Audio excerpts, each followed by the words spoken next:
So today has actually inspired us to come up with a new topic to talk about what to do if almost everything in the park is closed, which is something that can easily happen in California Adventure because there's not that many attractions. And what there are here tend to break down sometimes. So you may be thinking, what am I supposed to do if there's nothing open?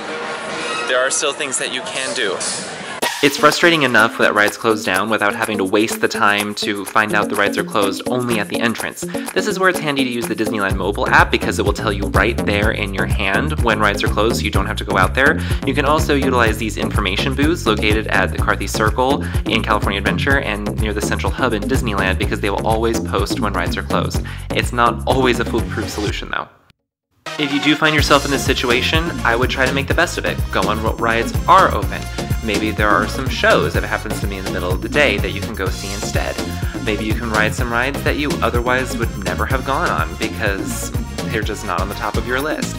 But use something. Try to utilize your time so it doesn't feel like a waste of time, because otherwise, if you're just sitting around waiting for everything to open back up, it will end up being a waste of time. Because for some reason today, everything, especially this morning, everything but 2 e-ticket attractions and a few other things were closed in DCA, and it was kind of frustrating, so you had to know what to do should that happen. And there are some attractions in both parks that are prone to breaking down a lot. Radiator Springs Racers is probably the most broken down, and Indiana Jones. The one that we're standing in front of too, Grizzly River Run, also is prone to breaking down a lot. And since California Screamin' broke down a lot too, you can probably guess that the Incredicoaster may be prone to that as well. But there are some things that you can just be aware of that can help you make the most of that downtime. One way to cover your bases with certain attractions is to get a Fast Pass. So yet another reason why you'd want to use the Fast Pass system. If the ride is still open and operating, then great, you have a Fast Pass for it. If it closed down during your return window, then something happens to your Fast Pass. You can clearly see this if you use your Disneyland mobile app.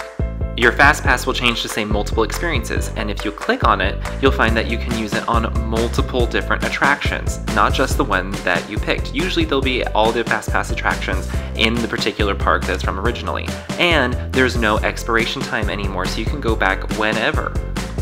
This way, if you happen to have a Fast Pass, then you could just wait for the ride to reopen and still go on it with your Fast Pass later.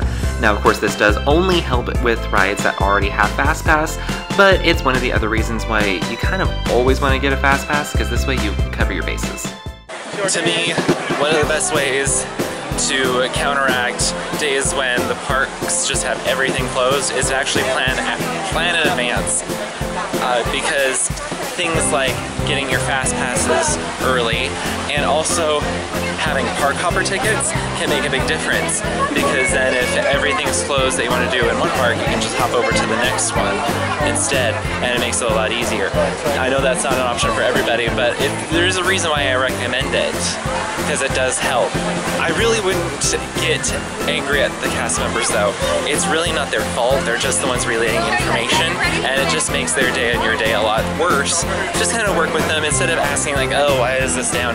Ask like, do we have like a planned time where it's supposed to come back? And sometimes they'll be able to give me an answer, sometimes they can't. It's just the way that it goes. So those are just a few suggestions to help you out and hopefully make the experience less stressful.